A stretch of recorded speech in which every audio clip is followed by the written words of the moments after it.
আমি বিয়ের দিন তারিখ ঠিক করে দিয়েছি। হ্যালো রানী, তা অমান্য করা সত্যি কারণে কাউসার কিছুতেই এ বিয়ে করবে না ঝাপনা। এমনকি সে সব কিছু ত্যাগ করতে পারবে, তবু ওই সাপুরের মেয়েকেই সে বিয়ে করবে। আমি সেই অনুমতি দিয়ে দিয়েছি। অসম্ভব! আমার পুত্র হয়ে আমার আদেশ অমান্য করবে না।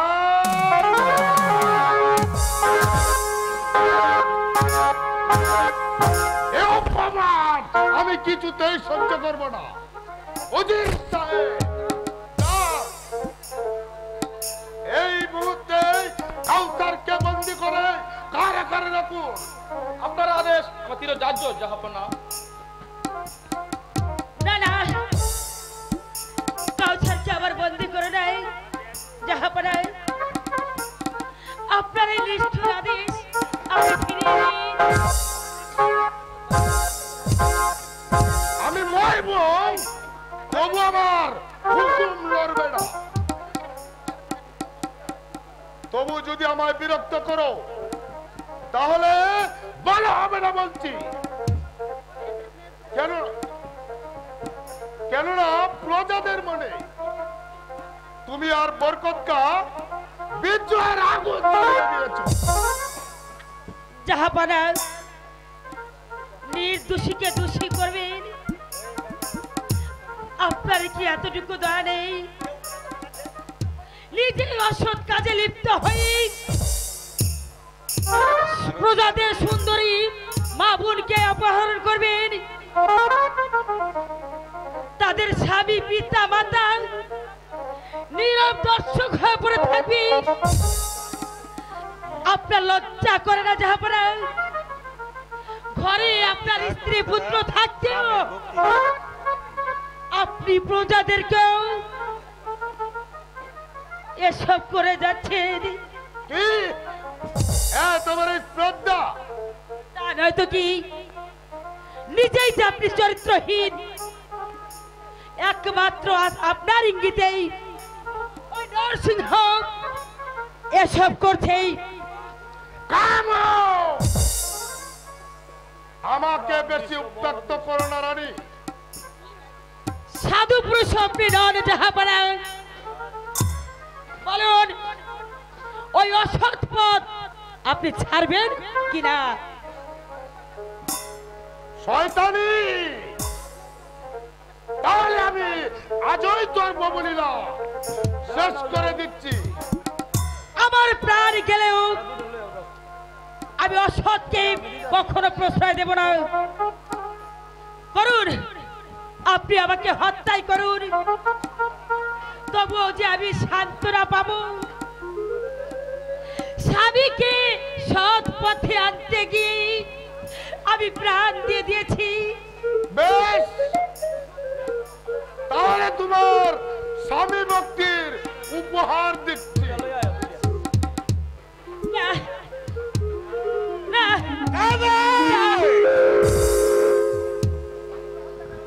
রানীকে হত্যা করার আগে তোমার প্রাণ রক্ষা করো নাজির বাদশা। আমাকে হত্যা করতে এসেছো? কে কে তুমি? আমাকে চিনতে পারছো না?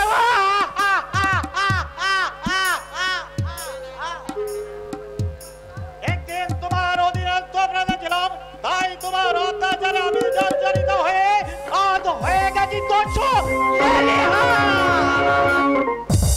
যদি প্রাণে বাঁচতে চাও তাহলে না বারণ তোমার অস্তি না তোমার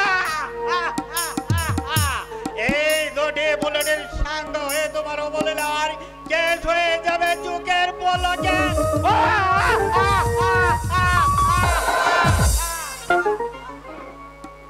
এই তো কথা শুনেছ, এবার বললো প্রজাদের ওপর জুলুম, নারী হরণ বন্ধ করবে কিনা প্রাণ দিবে? না না না,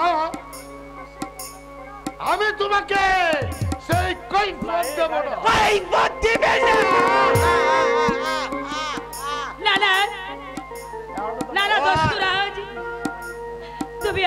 স্বামীকে হত্যা করো না, দরকার হলে তুমি আমাকে হত্যা করো। না রানীমা না, আপনাকে আমি শ্রদ্ধা করি, তাই যাহা আপনার মহত্বের পরিচয় পেয়ে যাহা আপনাকে প্রথমবারের মতো ক্ষমা করে গেলাম, তবে যাবার বেলা বলে যাই নাজির শাহ, এই অসত্তা তুমি বন্ধ না করো, দ্বিতীয়বার ক্ষমা হবে না। প্রহরী, প্রহরী, বন্দি করো এই গুপ্ত ঘাতকটাকে। কাজ হবে না নাজির শাহ, আমি বন্দী বিদ্রোহীদের বন্ধু সেজে এসেছি, পারা যদি বাধা দাও, বন্দির শিবিরের আস্তানায় বিদ্রোহীদেরকে চিনিয়ে নিয়ে গেলাম, সেই সঙ্গে চিনিয়ে নিয়ে গেলাম তোমার মুখের সামগ্রী যুবতীদেরকে, পারো যদি বাধা দাও, এই তো চলে আনকে চলে উড়াবি।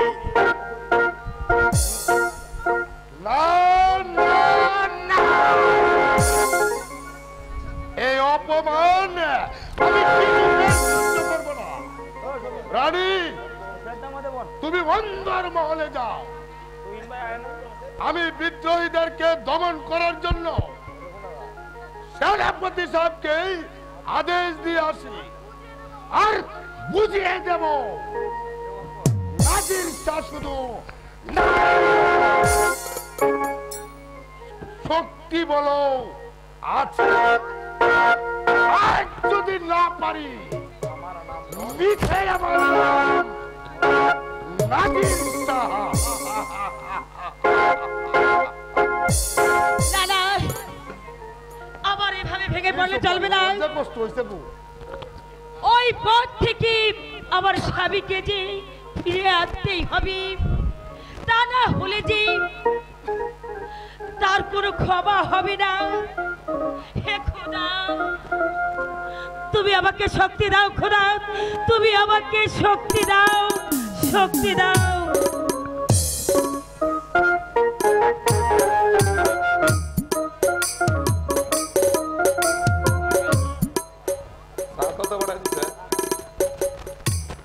হ্যালো, আজ কতদিন হলো শাহজাদা কাউছার যে আসছে না, তাহলে কি তার কোনো অসুখ হয়েছে? না, সে কি আমার কথা ভুলে গিয়েছে? তা না হলে ওই গোলাম হোসেনকে আমি পাঠালাম, কই কই সে তো এখন পর্যন্ত ফিরে এলো না।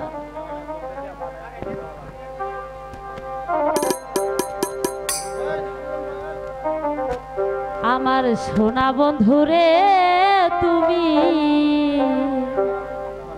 কোথায় রইলা রে?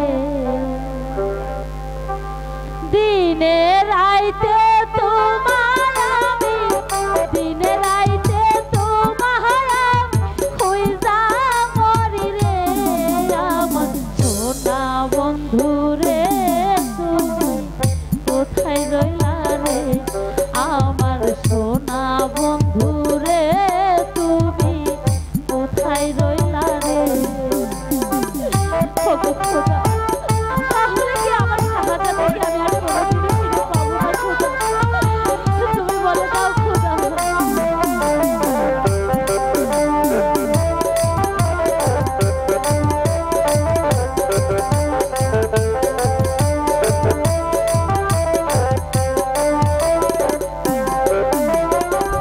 প্রথম দেখার কালে বন্ধু কথা দিয়াছিলে,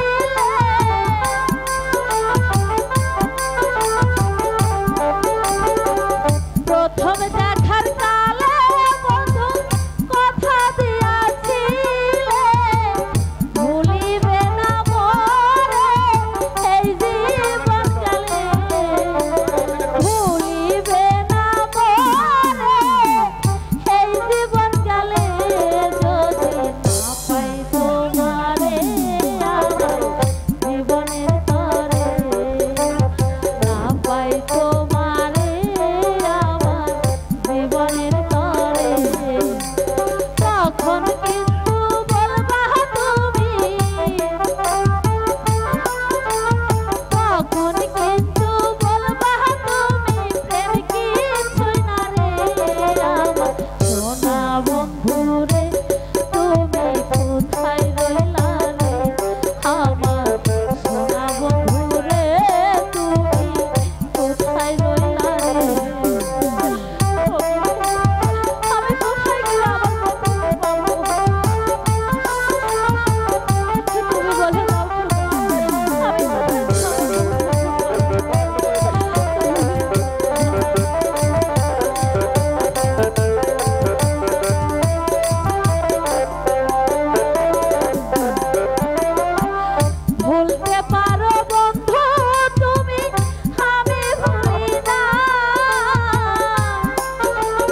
সর্বনাশ হয়েছে মা, সর্বনাশ হয়েছে। কি হয়েছে, কি হয়েছে বাবুজি? জঙ্গিরাজ আমার বাড়িঘর গড়ে বলেছে, শীঘ্রই নাগিনী বাঁচিয়ে নিয়ে চলে আয়। শয়তান হয়তো আমাকে খুঁজছে। বাবুজি তুমি কোনো চিন্তা করো না, আমি আমি তৈরি আছি।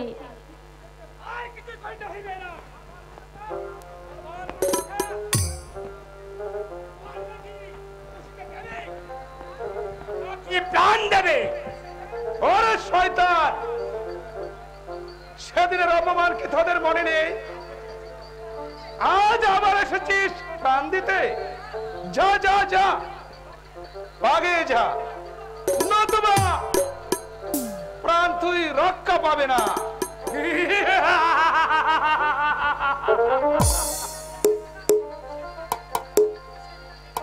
সেদিন আমি একা ছিলাম, আজ তামাম ফৌজ নিয়ে এসেছি। চাইয়া দেখ। তাই আমি চাই না শ্বশুরকার সাথে লড়াই করতে। দেখ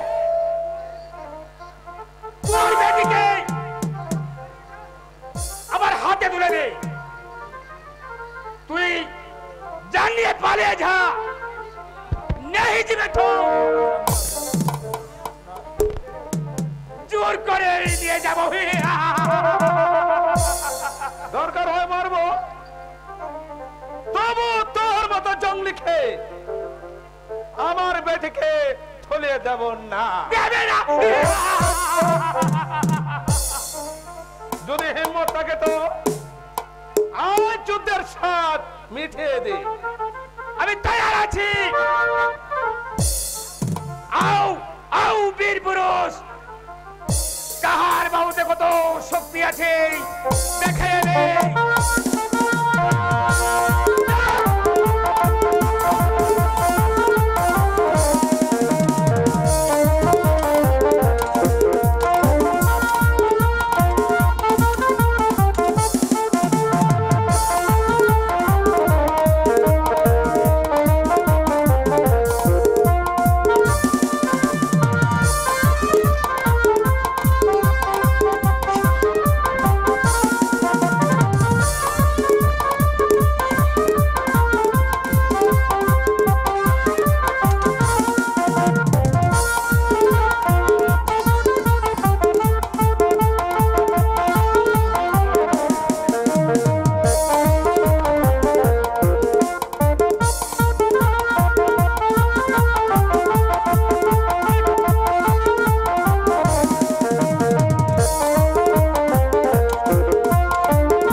কি করলি শয়তান, তুই আমার বাবুজিকে মেরে ফেললি। আমি আমি আমি তোকে ছাড়বো না শয়তান। তুমি কি করবে জানি? কাছে এসো।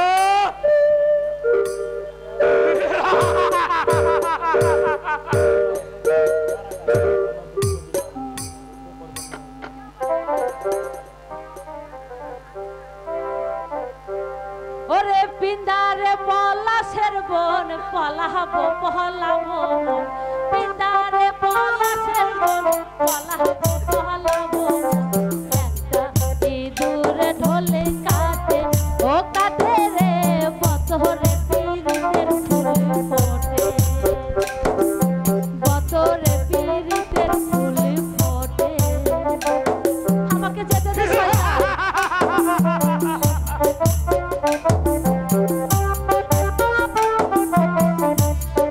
ভালো হবে না কিন্তু।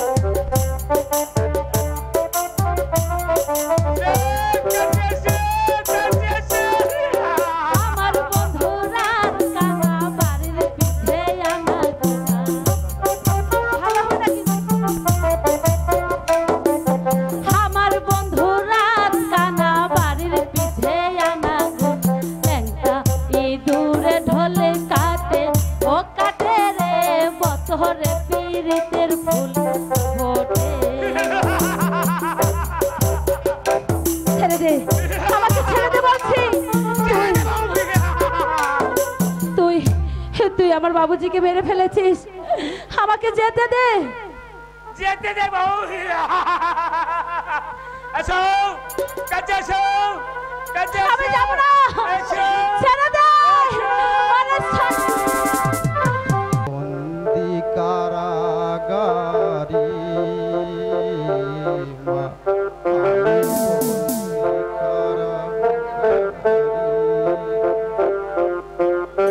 বন্দি কারাগারে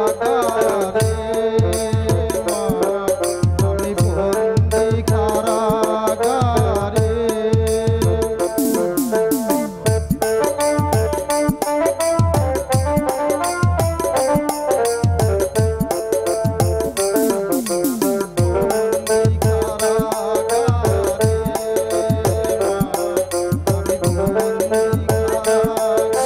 হ্যালো হ্যালো হ্যালো,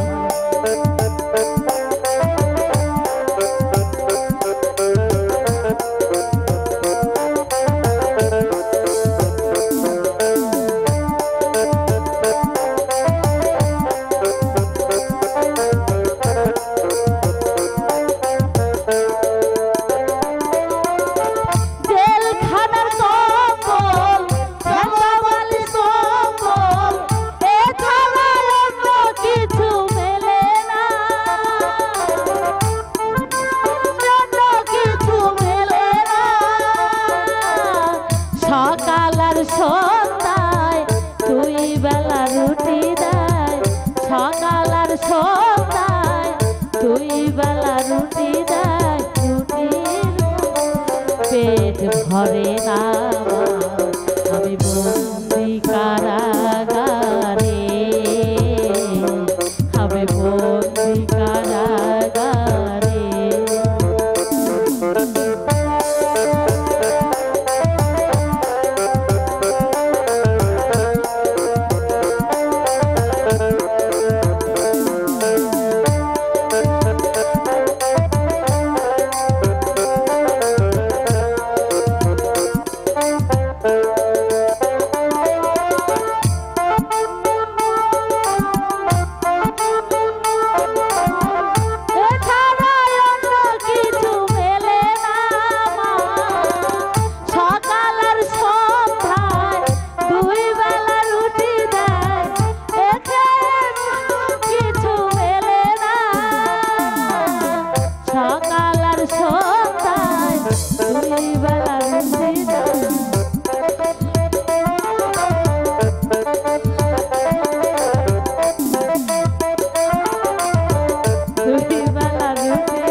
खुदा কেন আমাকে বিনা দোষে তো দুঃখ দিলে খুদা?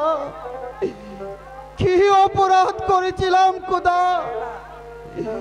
যার ফলে পিতা হয়ে আমাকে কারাবাসের আদেশ দিয়েছে। না না না, এই অপমান আমি আর কিছুতেই সইতে পারছি না খুদা। এই খুদা, তুমি আমাকে তুলে নাও খুদা। এই মুখ আমি আর এই লোক সমাজে দেখাতে চাইনি খুদা। দুঃখ করবেন না হুজুর, আল্লাহ পাক যা করেন তা মানুষের মঙ্গলের জন্যই করেন।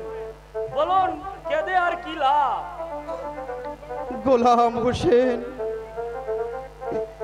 তুমি কেমন করে এলে গোলাম হোসেন? বলো বলো গোলাম হোসেন, আমার মা কেমন আছে? ভালো। তবে আপনার সংবাদ শোনার পর জাহাপনাকে কাকুতি মিনতি করে রানীকে হত্যা করতে চেয়েছিল। কি? আব্বাজান মাকে হত্যা করতে চেয়েছিল? বলো বলো গোলাম হোসেন, তুমি থামলে কেন? বলো তারপর কি হলো? তারপর হঠাৎ কোথায় হতে জানি দস্যুল আলিহান নামক এক দস্যুরাজ এসে রানীমাকে রক্ষা করলো, আর সেই সঙ্গে জাহাপনাকে সাবধান করে দিয়ে গেল। এই রাজ্য যত বিদ্রোহী বন্দী ছিল সবাইকে নিয়ে পালিয়ে গেল। তারপর জাহাপনা সেই কার্যর চেয়ে দ্বিগুণ বাড়িয়ে দেয়। শুধু তাই নয়, হত্যা, লুট, মারিহরণ শয়তান দুটোকে দিয়েই করেছে। ফলে হাজার হাজার নারী পুরুষ এই রাজ্য ছেড়ে অন্য রাজ্যে চলে যাচ্ছে। আর সেই জন্যই রানীমা মাকে গুপ্ত পাঠালেন, সুযোগ পেলেই আপনাকে নিয়ে যাব। না না গোলাম হোসেন, আমি চোরের মতো পালিয়ে যাব না। গোলাম হোসেন, আমি কি চিন্তা করি জানো? কিভাবে এই দেশবাসীকে বাঁচানো যায়। সেজন্য চিন্তা করবেন না হুজুর, এই গরিবের প্রাণ দিয়ে হলেও এই দেশবাসীকে রক্ষা করব। আচ্ছা গোলাম হোসেন, তুমি বলতে পারো মায়ের কি সংবাদ? সেই সংবাদ বলতে আমার সাহস হচ্ছে না হুজুর। আমি জানতে চাই, তুমি নির্ভয়ে বলতে পারো গোলাম হোসেন। কমলা এসেছিল হুজুর। থামলে কেন? বলো বলো, কমলা এসে কি বলে গেল? মঞ্জুর পিতাকে হত্যা করে মঞ্জুকে হরণ করে নিয়ে গেছে সেই জঙ্গলিরা জিহাদকা। কি এত বড় স্পর্ধা! মঞ্জুর পিতাকে হত্যা করে আমার প্রিয় তোমাকে হরণ করে নিয়ে গেছে। গোলাম হোসেন, দাও দাও, আমার হাতের বাঁধন খুলে দাও, আর এনে দাও একটি হাতিয়ার। আমি দেখব সেই জঙ্গলির বাহুতে কত শক্তি আছে। দাও দাও গোলাম হোসেন, আমার হাতের বাঁধন খুলে দাও। আপনি এত উত্তপ্ত হবেন না হুজুর, এই গোলাম এখনো জীবিত।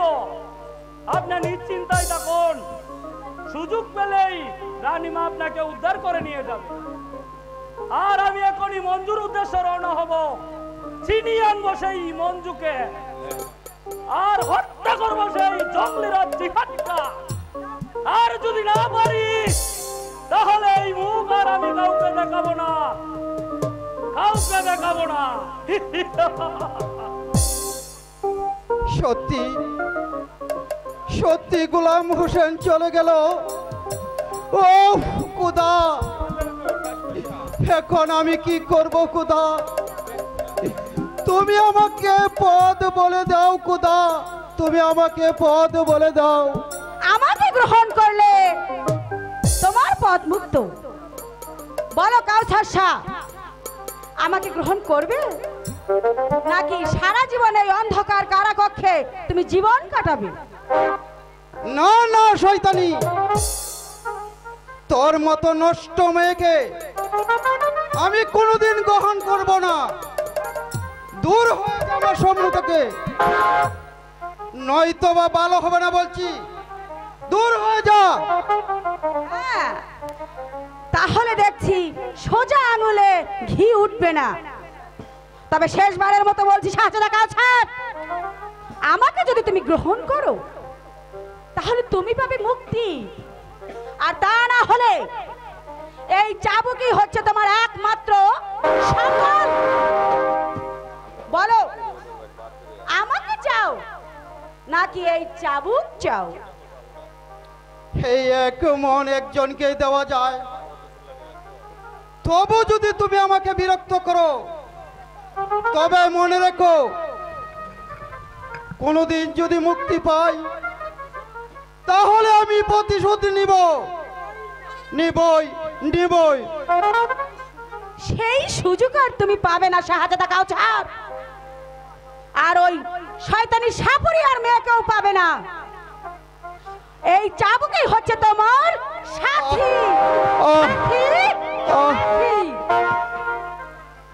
বলো বলো কাউসার শাহ, আমাকে গ্রহণ করবে নাকি এই চাবুক নেবে? না না না, জীবন গেলেও তোমার মতো নষ্টময়কে আমি গ্রহণ করব না। এছাড়া আর যদি দুটি হাত খোলা থাকতো তাহলে দেখিয়ে দিতাম খেয়ে এই কাউসার। ও মেরে পেল শয়তানি। তবু আমার মুখ থেকে তোমার মনের জবাব তুমি পাবে না শয়তানি, জবাব তুমি পাবে না। ক্ষত বিক্ষত করে তোমার সর্বাঙ্গ আমি আজীবন এই অন্ধকার কারাকক্ষে বন্দি রাখবো। তারপর তোমার পিতাকে আমি আমার পিতার মাধ্যমে তোমার পিতাকে হত্যা করে এই মসনদ দখল করব। আমি চম্পাবতী।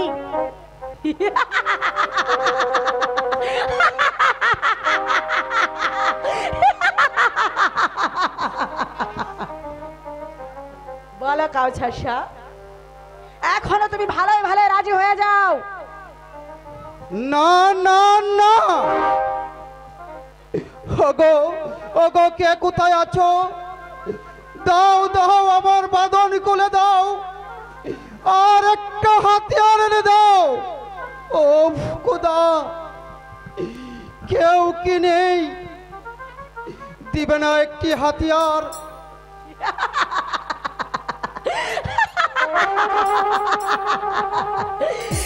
কেউ আসবে না শাহজাদা কাউছার। সবাই আজ অর্থের বিনিময়ে তোমার মতোই বন্দী হয়ে রয়েছে আমার কাছে। তাই গ্রহণ করো এই